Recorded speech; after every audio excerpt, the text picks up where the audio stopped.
وصحبه ومن اهتدى بهديه واستنى بسنته إلى يوم الدين.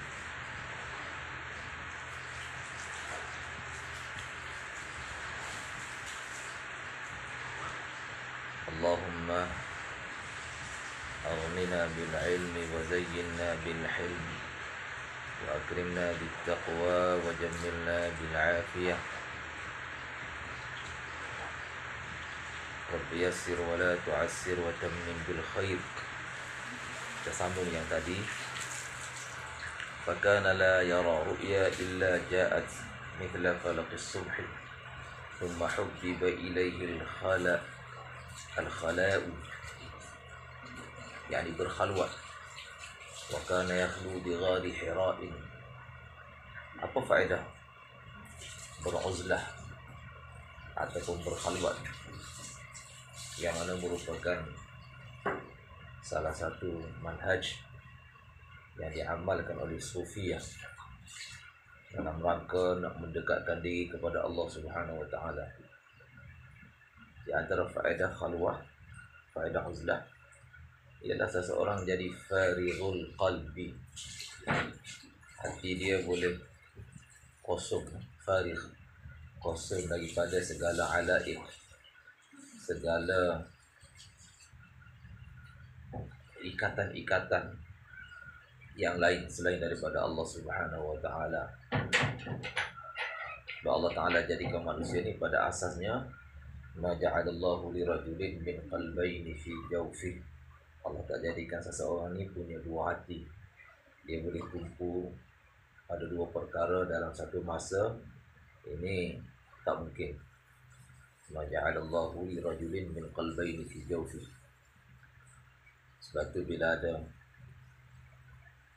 aghyar selain daripada Allah dalam hati, tumpuan kepada aghyar, maka susah untuk tumpu kepada Allah Subhanahu wa taala.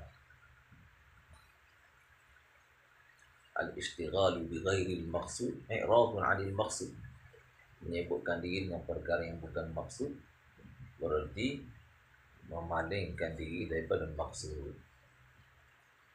Maksud dalam kehidupan manusia ini bagi seseorang hamba Allah Ta'ala, maksud dia apa? Allahu huwal maqsud. Allah huwal ma'bud wal maqsud wal matlub. Allah itulah yang dicari. Kalau dia sibuk dengan ghairullah, jadi ishtighalu bi ghairil maqsud, sibuk dengan perkara yang bukan maksud, maka dia sama juga i'radun 'anil maqsud, berpaling, meninggalkan perkara yang menjadi maksud dan menjadi tujuan. Itu satu faedah daripada beruzlah,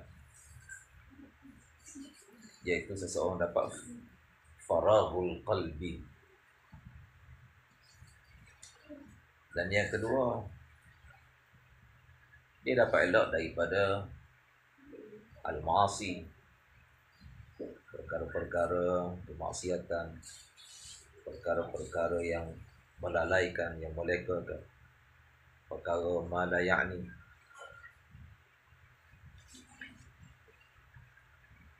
Dan memudahkan dia untuk mengingati Allah Subhanahu wa taala.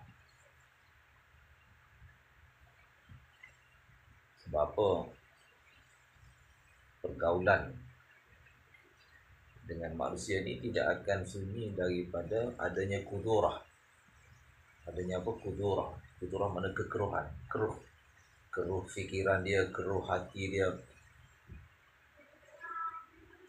Kekeruhan yang datang daripada pemikiran-pemikiran buruk yang ada dalam diri manusia, syaitan. Sebab manusia ni Allah kata, وَكَذَلِكَ جَعَلْنَا لِكُلِّ نَبِيٍّ عَدُوًّا شَيَاطِينَ الْإِنسِ وَالْجِنِّ. Jadikan untuk setiap nabi musuh bagi nabi itu yang merupakan syayatinul ins, syaitan dari kalangan manusia, dan juga syaitan dari kalangan jin. Jadi di kalangan manusia pun ada yang punya syaitanan. Dia punya kesyaitanan dalam diri dia tu. Maka pergaulan dengan mereka ini tak sunyi daripada mendatangkan kudurah. Kudurah yang menjadikan hati kita ini berkarat dan terhijab daripada ma'rifatullah.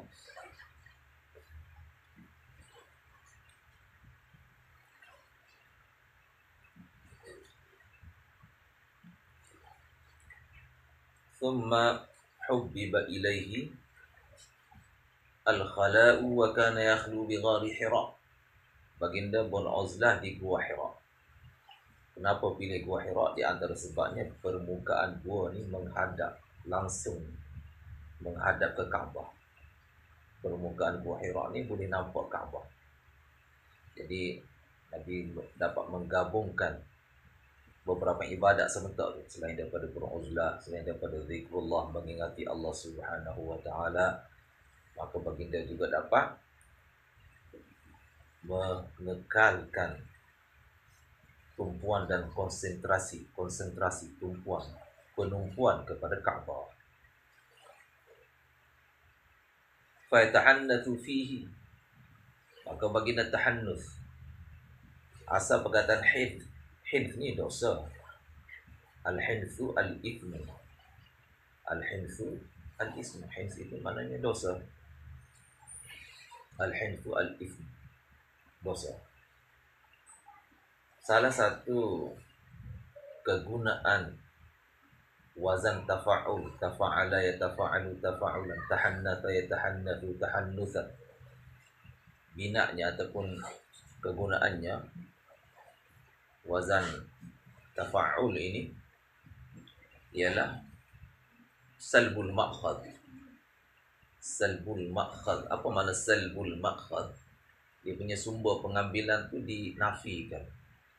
Yatahannathu asal pengambilan daripada al-hinth, dosa. Jadi yatahannathu dengan mana buang dosa. Yatahannathu dengan mana buang dosa. Izalatul hinth. Ini berdasarkan apa?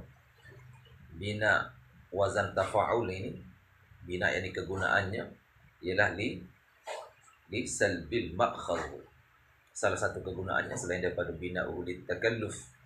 Di sini bina'uhu bukan sini untuk takalluf bermakna yatakallaful hintha, tebing, paksa diri buat dosa, bukan. Di sini bukan untuk takalluf, tetapi kegunaannya di sini untuk salbul ma'khadh.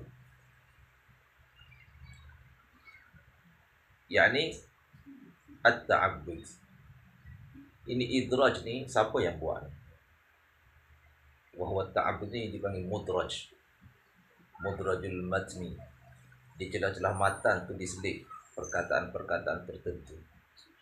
Yang zahirnya di sini yang buat idraj di sini ialah Imam Zuhri. Sebab menjadi kebiasaan Imam Zuhri, dia akan tafsir perkataan-perkataan yang agak gharib yang datang di dalam hadis Nabi. Dia akan beri penjelasan ataupun beri pencerahan berdasarkan qarinah itu. Maka yang buat idraj di sini ialah Imam Zuhri. Yatahannathu, buang dosa dalam erti kata wahwa at-ta'abbudu, iaitu buat ibadat, mengabdikan diri pada Allah Subhanahu wa taala, mengasingkan diri, buat ibadat, buat mengingati Allah Subhanahu wa taala, solat dan sebagainya. Tentang baginda solat ni ikut kaifiat siapa, ada beberapa aqwal di kalangan a'imah. Ada yang kata ikut kaifiat solat Nabi Ibrahim, ada kata ikut kaifiat solat Nabi Musa dan sebagainya. Tapi al-zahir, yang zahirnya ialah ikut kaifiat daripada Nabi Ibrahim alaihi salam. Wa at-ta'abbudul layaliya dhawatil adadi, beberapa malam dhawatil adadi yang punya bilangan, malam-malam yang punya bilangan tertentu. Beberapa malam Nabi pergi qabla an yanzi'a ila ahlihi. Qabla an biasanya kita terjemah sebelum baliklah, bermalam sebelum baginda akan balik semula Yanzi'a ila ni boleh juga dengan makna nuzu' rindu. Nuzu' ila ni dengan makna rindu pun boleh. Rindu pun boleh ataupun balik. Yanzi'a ila ahli, balik kepada keluarganya.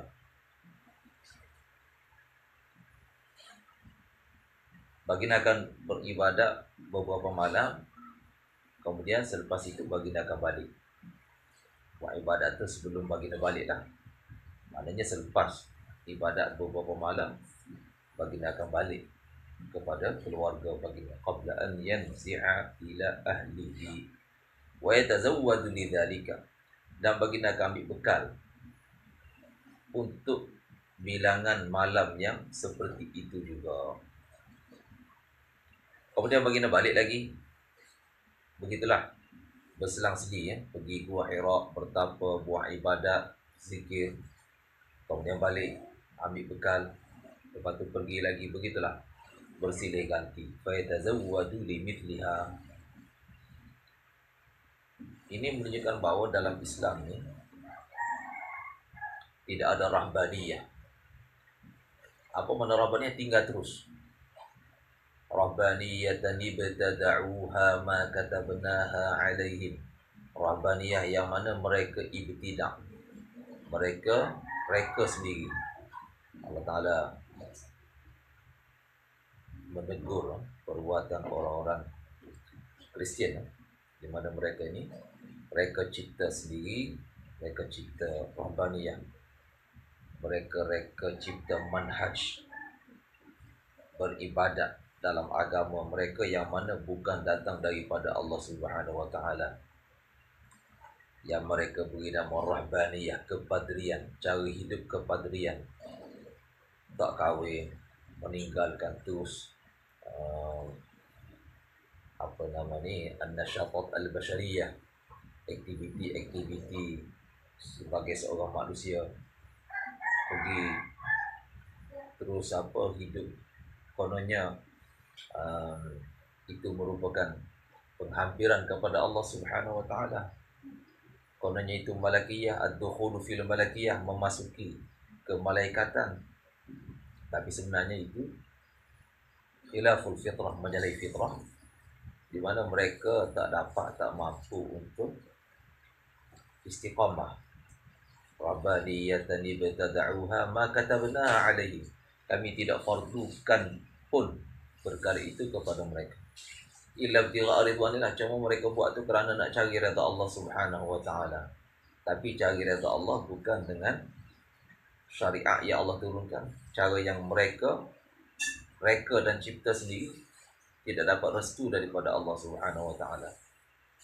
Rahbaniyah ibtada'uha, mereka reka sendiri.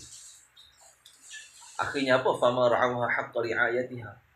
Mereka tak dapat narai tuntutan rahbaniyah itu. Berlakunya segala skandal kan dalam gereja dan sebagainya kan. Artinya di kalangan padri, kononnya mereka nak hidup tak kahwin dan sebagainya, tapi berlaku perzinaan dan sebagainya lah. Sebab apa? Rahbaniyah itu khilafu al-fitratil basyariyah, satu bentuk hidup, satu cara hidup yang mana menyalahi fitrah sebagai satu orang manusia.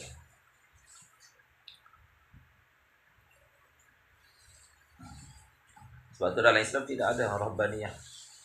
Yang ada rabbaniyah, kehidupan yang berlandaskan kehendak Allah Subhanahu wa taala. Allah nak bagaimana? Ada masa Allah nak manusia ni datang kepada malakiyah, ibadat, sembahyang, puasa, tak makan, haji, ada ihram dan sebagainya kan, itu malakiyah tu. Ada masa-masanya manusia masuk ke dalam malakiyah, ke malaikatan. Dan ada masanya sebagai manusia dia perlu pergi pada bahimiyah. Ada masa-masanya inna li zawjika, Nabi kata inna li zawjika alaika haqqa, terhadap isteri kamu pun ada hak atas kamu dan sebagainya itu. Hal-hal yang macam tu Islam iktiraf hak, kewajipan yang perlu ditunaikan oleh seseorang.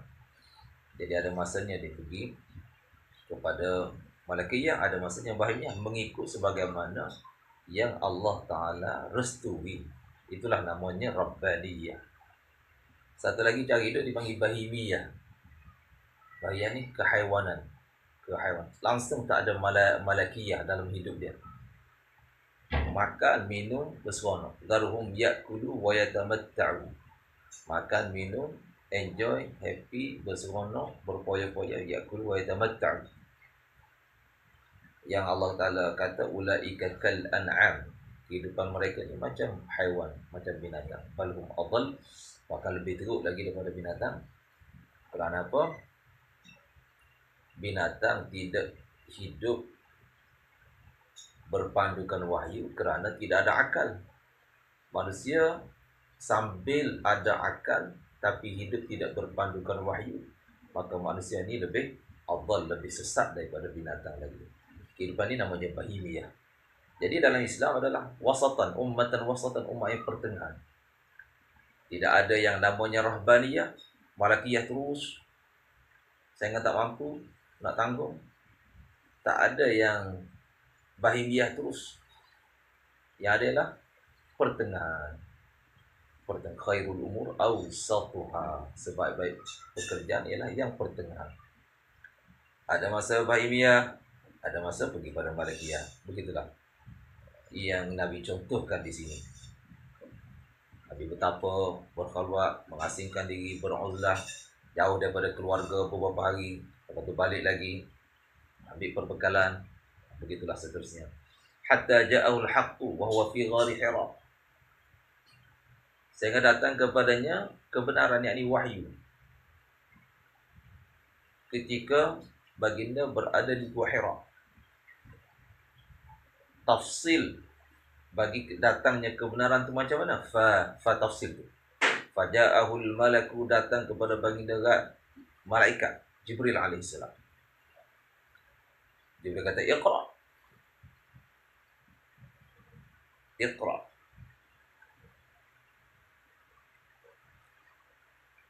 Ini perintah apa ni? Jibril alaihissalam guna sirah amar. Iqra, amar. Amar tu amar apa tu? Amar taklifi ke? Ke amar apa tu? Kalau amar taklifi, suruh baca, dalam keadaan Nabi SAW seorang ummi.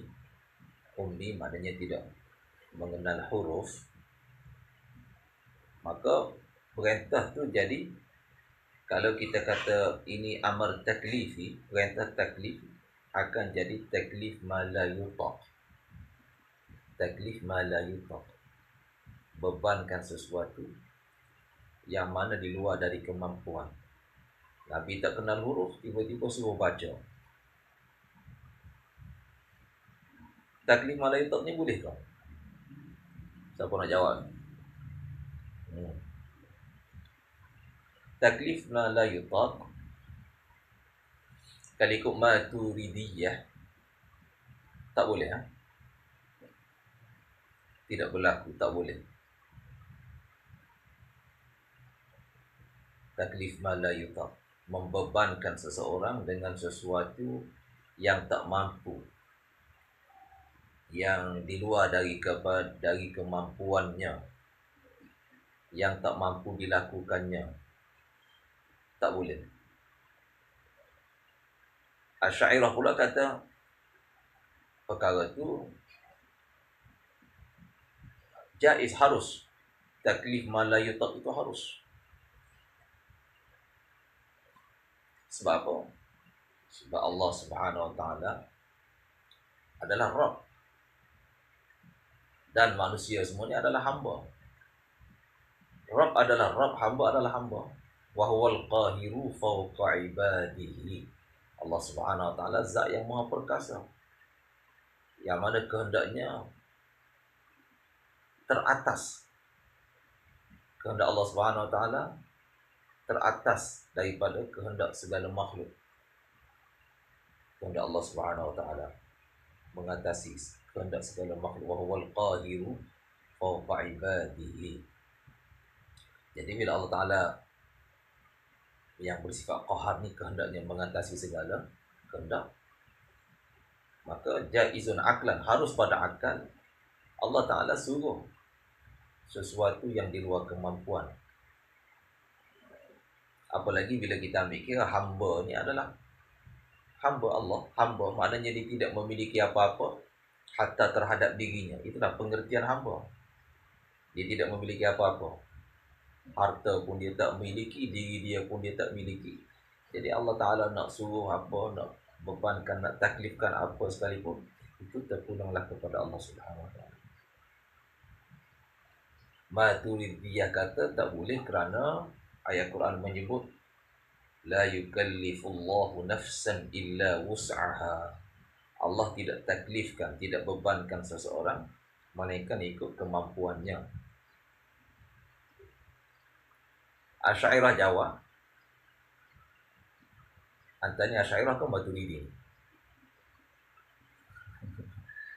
Asy'ariyah Jawa secara umumnya di Malaysia ni kita pegang pada akidah Asy'ariyah, akidah Asy'ariyah lah. Imam Abu Hasan Al-Asy'ari berbeza di belah India kan, India, Bangladesh, Pakistan sebagainya. Kata-katanya mereka berpegang pada akidah Maturidiyah. Akidah ni sama je, cuma ada perbezaan manhaj sikit sebanyak lah. Perbezaan fikir, sudut pandang sikit sebanyak ada beza. Dari segi kandungan akidah tu sama je. Macam contoh beza dalam masalah ni kan, Maturidiyah kata tak boleh Allah Ta'ala taklif ma la yutaq, bebankan hamba dengan di luar daripada kemampuan, kerana Allah sendiri menyebut la yukallifullahu nafsan illa wus'aha. Allah Subhanahu Wa Ta'ala tidak bebankan seseorang melainkan ikut kemampuannya. Asy'ariyah kata ayat tu dia merujuk kepada wuku', nafyul wuku', yakni tidak berlaku. Adapun jawaz akli, harus secara akal, itu harus saja. Sebab Allah Ta'ala Maha Perkasa. Dan hamba Allah adalah hamba Allah yang tidak memiliki apa-apa terhadap dirinya. Jadi jawaz akli satu perkara, wuku' perkara lain. Dari segi akal boleh saja Allah Ta'ala taklif malam itu, cuma tak berlaku kerana Allah Ta'ala ada hikmah ilahiyah dia yang tersendirilah. Ada hikmah dia, ada rahmah dia, Allah ada rafah dia terhadap hamba. Maka itu tidak berlaku taklif malam itu. Ayat tu menafikan wuku', nafyul wuku', la li nafyil jawaz. Itu ikhtilaf di kalangan a'immah. Jadi sebab tu di sini mengambil kira khilaf yang wujud di kalangan a'immah ni, kita kata di sini amar ni bukan amar taklifi. Kalau amar taklifi akan jadi taklif ma la yutaq. Sebaliknya kita kata di sini amar talqini, amar talqin, perintah dalam bentuk talqin. Talqin ni mana macam guru ajar satu orang murid dia, budak-budak mengaji kan. Dia kata, dia suruh budak tu ikut iqra', dia kata iqra', ikut. Iqra' maknanya ikut tok guru baca, tok guru kata iqra', mu kata iqra' juga. Talqin, amar talqin. Macam orang nak mati kan, kita kata laqinu mautakum la ilaha illallah, talqinkan kepada orang nak mati kalimah la ilaha illallah. Apa makna kita sebut la ilaha illallah? Supaya dia sebut, supaya dia ikut. Sebab tu tak boleh desak masa tu. Orang dalam keadaan nazak, sakratul maut, kita desak dia mengucap tak boleh. Kita talqin tak apa. Taklifkan dia untuk mengucap tak boleh, sebab dia berada dalam kepayahan yang dia sendiri, dia saja yang tahu, dan orang keliling dia tak tahu. Maka talqin, Nabi suruh talqin masa tu, bukan Nabi suruh kita taklifkan. Taklif tak boleh. Taklifkan orang yang nazak, yang sedang menghadapi sakratul maut, untuk dia mengucap tak boleh. Talqin tak apa. Di sini pun sama, amar ni amar talqini, bukan amar taklifi. Maknanya Jibril alaihissalam suruh Nabi ikut. Aku mari wahyu ni, iqra' bismi rabbik, kamu ikut, iqra', ikut. Tapi Nabi faham masa itu Jibril suruh baca. Maka Nabi katalah ma'ana biqari'in. Ma'ana biqari'in. Aku tak boleh membaca. Ada dua tafsiran tu ma'ana biqari'in. Satu, aku bukan orang terpelajar. Yang kedua, aku ni ummi. Aku tak boleh membaca dengan mana aku ummi. Itu dua perkara yang berlainan kan. Buta huruf, tak kenal huruf, bukan bermakna tidak terpelajar. Sebab tu di sini antara dua makna ni yang rajihnya ialah Nabi kata aku tidak kenal huruf, bukan aku tidak terpelajar. Sebab Nabi adalah afsahul alamin, orang yang paling fasih di kalangan semua manusia, di kalangan semua orang Arab pada zaman itu, orang yang sangat terpelajar, yang luas pengetahuannya, afsahul alamin, ablaghun nas, paling balaghah, paling tinggi keilmuannya. Jadi Nabi satu orang yang sangat terpelajar. Banyak qarinah-qarinah, kisah-kisah yang menunjukkan Nabi ini satu orang yang educated yang terpelajar. Semua orang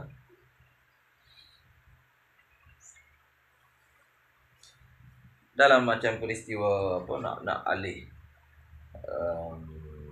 Hajar Aswad kan, nak alih ke tempatnya tu, semua orang berpuas hati dengan penghakiman ataupun pengadilan yang dibawa oleh Nabi SAW.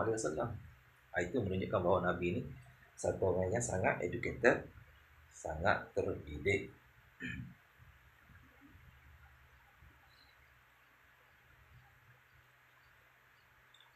Tapi itu di sini yang Nabi kata makna Nabi qari, yaitu aku tak tahu huruf, tidak mengenali huruf, tak boleh membaca.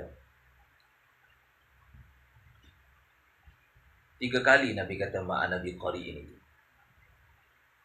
Ma yang pertama ialah dalam bentuk imtina. Maknanya Nabi tak bersedia kerana tidak mengenal huruf. Nabi tak sedia nak baca kerana tidak mengenal huruf. Lepas tu bila Jibril alaihissalam dakap Nabi, akhadani, dakap Nabi, faghattani, dan dakap, bukan dakap saja, bahkan menelekan aku. Ghattani maknanya dakap dengan kuat. Bila kali pertama Jibril alaihissalam buat begitu, maka suruh baca Iqra. Kali yang kedua Nabi kata ma'ana biqari'in. Ma'ana biqari'in yang kedua ni bukan dalam bentuk imtina, mana sudah bersedia, kesan daripada pelukan tadi sudah bersedia, cumanya Nabi menafikan. Yang kedua ni panggil nafyul mahdu, an-nafyul mahdu, semata-mata menafikan saja ya. Tadi imtina mana tidak bersedia. Yang ni sudah bersedia, cuma Nabi kata aku tak kenal huruf. Tak kenal huruf. Dah bersedia tapi menafikan dengan mengatakan tak kenal huruf. Jadi maknanya tingkatan